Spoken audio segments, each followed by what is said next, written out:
This is not just a telescope. It is the most powerful time machine ever built. It was designed to capture the faint fossil light from the very first stars. To witness the dawn of creation, it is humanity's eye sent on a mission to look back to the beginning of time itself. It has shown us images of breathtaking beauty, visions of cosmic nurseries where stars are born. But in the deepest, darkest corners of the universe, it found something else, something that shouldn't be there. Galaxies so massive, so ancient, so perfect, that they break our current understanding of the universe. Impossible galaxies. It is sending back messages from the beginning of time, and these messages are telling us that the story we thought we knew is wrong. If you are ready to discover the secrets that are rewriting the history of our universe, subscribe now. The voyage into the deep unknown begins. For decades, we had a story, a beautiful, elegant story about how the universe began.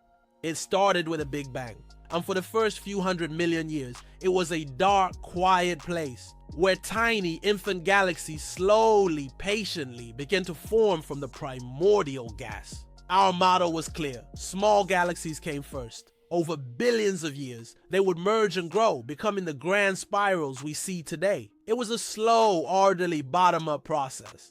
This was the Genesis story according to modern cosmology, a story we were all very confident was true. And then, Webb opened its golden eye, and in its very first deep field images, it sent back a shockwave that shattered our confidence. It found them. Ghosts, luminous, massive, and fully formed galaxies shining in a time when they simply should not have existed. Using the principle of redshift, where light from distant objects stretches into redder wavelengths over time, we could measure their age, and the data was undeniable. These galaxies were ancient, appearing just a few 100 million years after the Big Bang, already as massive as our own Milky Way. They were impossible. In an instant, our neat, orderly timeline of the universe was broken. It was like finding a fossil of a modern human in the age of dinosaurs. The discovery has sent science into a state of creative chaos. Did the mysterious dark matter form halos much faster than we thought? Was early star formation a far more violent and efficient process? Around the world, the textbooks are being furiously rewritten. The old comfortable story is gone, replaced by a thrilling and much stranger new mystery. The James Webb Telescope was built to be an answer machine, but it has become something far more profound, a mystery machine, and it has just begun to show us how much we truly don't know. Webb's first great discovery forced us to rewrite the past. Its next great mission is to discover our future, the hunt for exoplanets, worlds beyond our sun. T's method is beautifully simple. It stares unblinking at a single star, waiting for a telltale sign, a tiny rhythmic dip in the star's light, the shadow of a planet passing in front of its sun, a cosmic blink. With this method, we are finding thousands of new worlds, a rich, diverse, and previously unimaginable gallery of planets hidden in the glare of their parent stars. But finding a planet is only the beginning. Webb can do something that was once pure science fiction. It can sniff the air of these distant worlds. As the starlight passes through the planet's atmosphere, the chemicals in that air absorb specific colors of light, leaving behind a unique invisible signature, a cosmic barcode. Every chemical leaves its own fingerprint. Water absorbs these colors. Methane absorbs these. Oxygen these. Webb can read this barcode. It can tell us from 1 trillion miles away what is in the air of another world.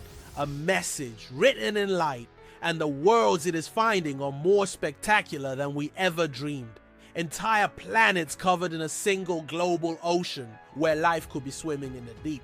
Terrifying but beautiful worlds of eternal darkness where rivers of molten lava flow under skies of rock. Giant super Earths where the crushing gravity would make life a constant, brutal struggle for survival. And then, there is the ultimate prize. A planet in the Goldilocks zone, not too hot, not too cold. And when we read its barcode, we see the chemical fingerprints of oxygen, water, and methane, the very ingredients of life as we know it. To find life, we must first understand what life does. Life is not passive. It consumes, it breathes, it changes its environment. The microbes in a drop of water, the vast forests of the Amazon. All life releases gases, creating a chemical signature. The very air you're breathing right now is a biosignature, a delicate chemical imbalance maintained for billions of years by the constant activity of life. A dead planet has a dead atmosphere. So when Webb sniffs the air of a distant world, it's not just looking for the ingredients of life. It's looking for the evidence of life's activity, a chemical fingerprint that could only be left by a second genesis. But the search is incredibly difficult. Starlight is faint, and the atmospheres are thin, and the universe is full of tricks. A dead volcano could release gases that mimic the signs of life, creating a false positive, or ghost in the data leading to a dead end. And this raises a darker, more profound question. Some scientists theorize the existence of a great filter, a series of impossibly difficult evolutionary hurdles that all life must overcome. Is it possible that life is common, but it almost always fails to pass the filter? Is the silence we hear in the cosmos the silence of a cosmic graveyard? But what if? What if one day the signal is not a ghost? What if the chemical fingerprint is perfect, unambiguous, and undeniable? In a single moment, the entire story of humanity would change. The news would ripple across the globe, a shockwave of awe and disbelief.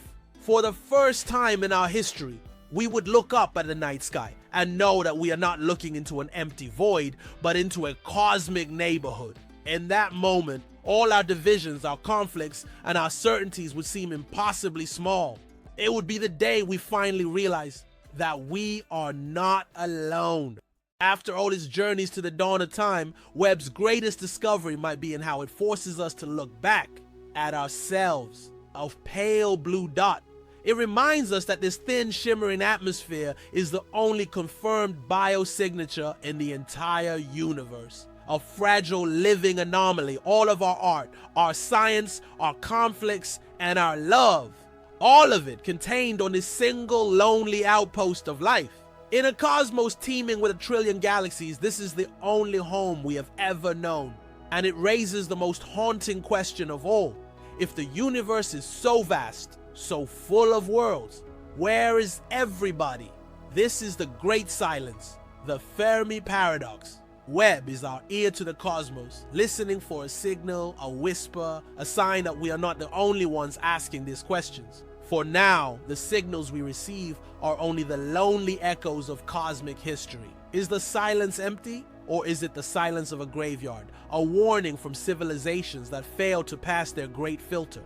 We do not yet know, but the search itself is what defines us. From our earliest ancestors looking up in wonder, to the Babylonian priests who first mapped the stars, to Galileo who revealed the planets, to the scientists of today who guide our golden eye, the question has always been the same. What is out there?